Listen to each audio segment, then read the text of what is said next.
Well, good morning, good afternoon, and good evening. This is Joe Brown here at Financial Wellness University. And today I am going to do a book review of The Richest Man in Babylon.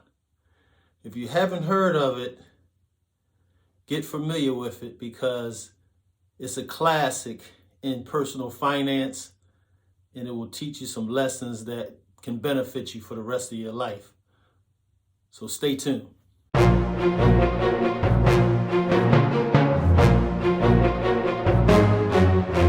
The Richest Man in Babylon, a book by George S. Clason.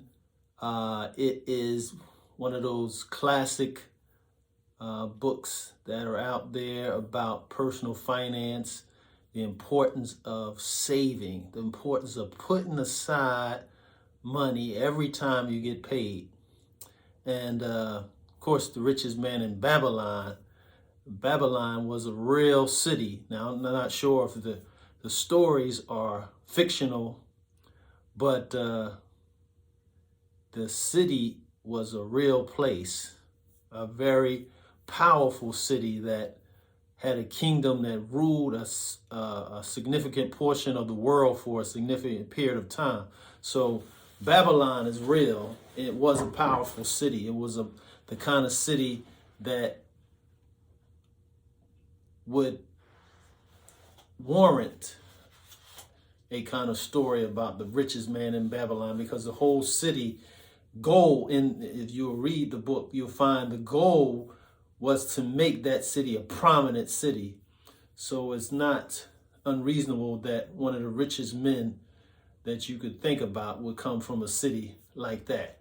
So what are some of the lessons? What are some of the lessons I learned from the book? Well, I believe if you don't get anything from the book, you should get when you get paid, when you get your income, before you start paying anyone else, before you start paying bills, put some aside. Now, I teach that we give first, save, and then spend.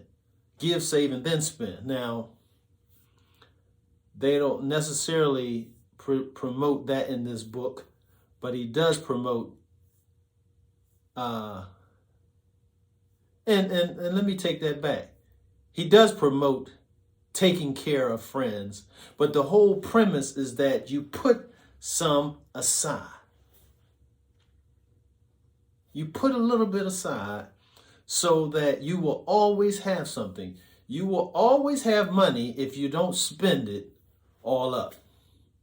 Now, this story follows a bunch of different people, and I'm not going to even get into all the characters because I basically absorbed this book by way of audio, and some of the names just got kind of garbled all together. But it's basically following a story of a person who didn't start off rich.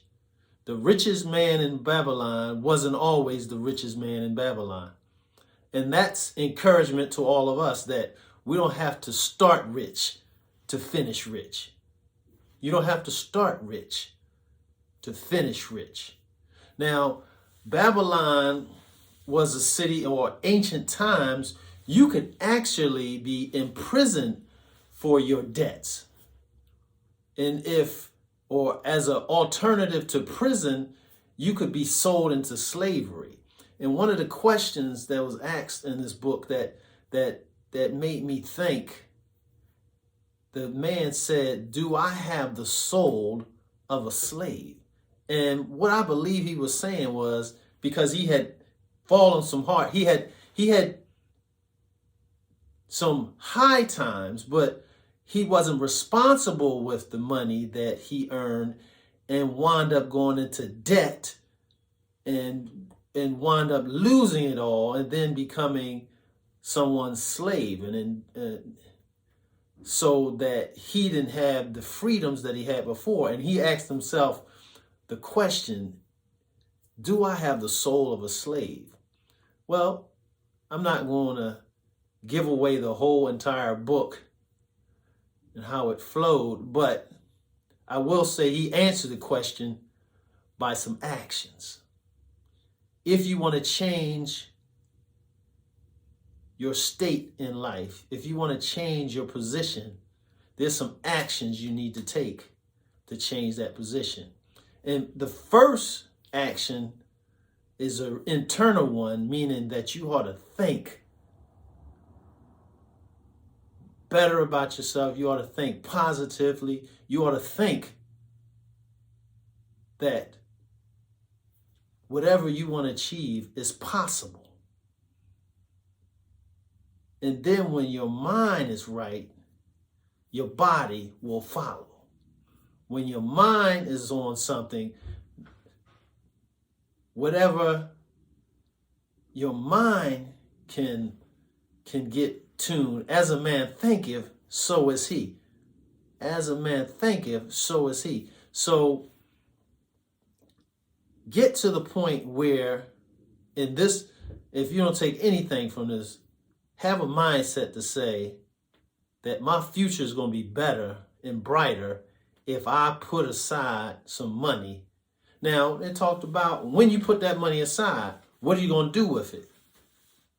You know, at one situation, a guy gave a farmer money for about jewelry. And of course, he lost his money because do you go to a farmer about jewelry?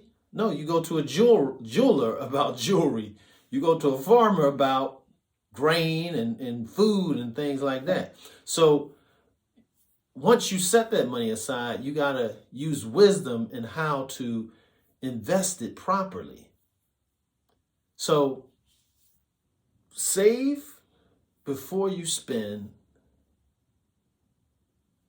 Implement an investment strategy. Talk to an investment advisor, a fiduciary, and allow them to educate you on what's available. You can start small, but the sooner you start, the better. And remember, the richest man in Babylon in this particular story didn't start rich. He became rich by practicing some rich habits. So practice some rich habits.